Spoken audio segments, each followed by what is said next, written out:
I've got on the line Mark Parsons joining me live. Mark, thank you for joining me tonight. No problem, Charlie. Pleasure as always. Thanks for having me. So you guys made some news. Washington Spirit made a little big move this week. You guys traded to acquire Lisa De Vanna. What was some of the thoughts going into that trade?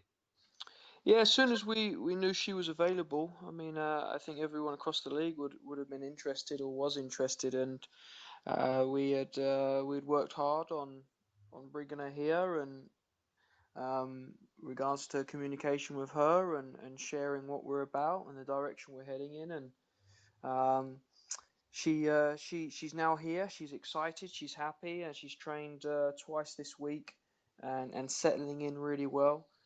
So it's exciting. She looks sharp. She looks razor sharp, and she's going to bring a very different dynamic to a team that's already scoring a lot of goals.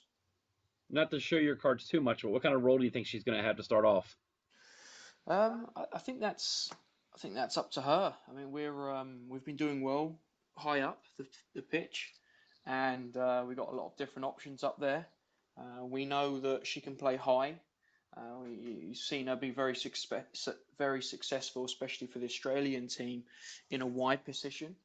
So I think whether it's high or wide, I think she's gonna have success, and she's going to do a lot of damage. I think the exciting thing about players like Lisa is that even on a bad day, if she's not hitting the back of the net, she attracts so much attention because she's a danger. She's just, whether it's getting behind you with a pace, whether it's a ball at her feet and running at you, beating 1v1, getting shots off, getting crosses off. So it's if it's a good day, she's banging in goals. If it's a bad day, she's attracting three or four players around her, which frees up other players. So we see how she settles in, and see how the rest of the team react, because hopefully that's the idea. We've got talented players coming in, joining the squad this time of the season.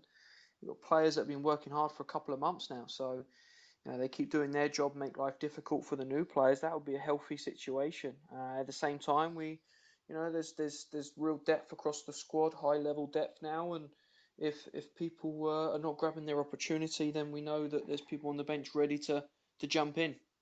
Yeah, you said that when I was actually going to ask my next question was about that. Just that you can't always look at De Vanna's scoring record, but just that she's such a threat, even if she doesn't assist, that she just gets so much respect on that that can free up Taylor, and then if you bring in other players to assist along, that their goal output could increase dramatically.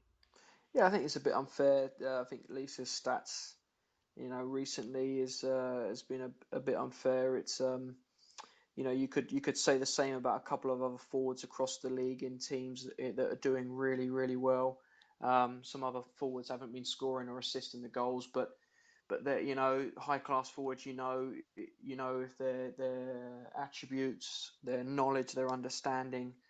If they're doing their part, that's one thing, and then it's up to the team to do their part and give them the opportunities they need. I mean, it's a bit like Jodie. Jodie for the first few games, she hadn't scored, and she's on a run. She hit the net once and she was off, but I don't really put that down to her. You look at her in the first few games, she was doing her job, she's doing her role. She was making the right movements at the right times, causing havoc for the back four, and we weren't quite supplying the opportunities. And so the same with Lisa. Stats haven't been great, but I'm confident get her in our team.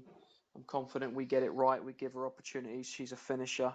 She causes mayhem, so she'll surely be straight back up there when she gets her opportunities. Now you've guys got a game, Saturday against Portland.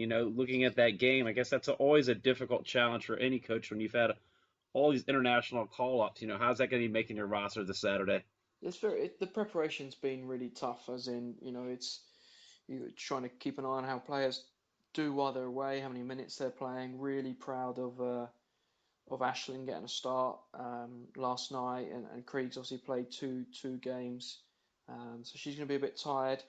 Diana and Robin had a tough game against Germany. Robin didn't get on, but mentally, emotionally, to be a part of the squad in a great, exciting, tough game. So she's going to be tired, and then Diana obviously got a lot of minutes, so it's tough. The preparation back here, we just keep working hard with the players we had in for this week's prep. The Canadians joined us back today, and it was more of a recovery. So it's difficult, but that's no different to any of the other teams. They're dealing with the same things. It's only happened once to us so far when the guys went away and they came back and met us on game day. It's a challenge, but these are challenges that you've got to burst through, that you've got to take head on, and you've got to embrace and get after it. And yeah, and that's what we hopefully will do tomorrow. All right, Mark. Well, I want to thank you for joining me and appreciate your time and wish you the best of luck in your game against Portland. Take care, Charlie. Thank you. Thank you.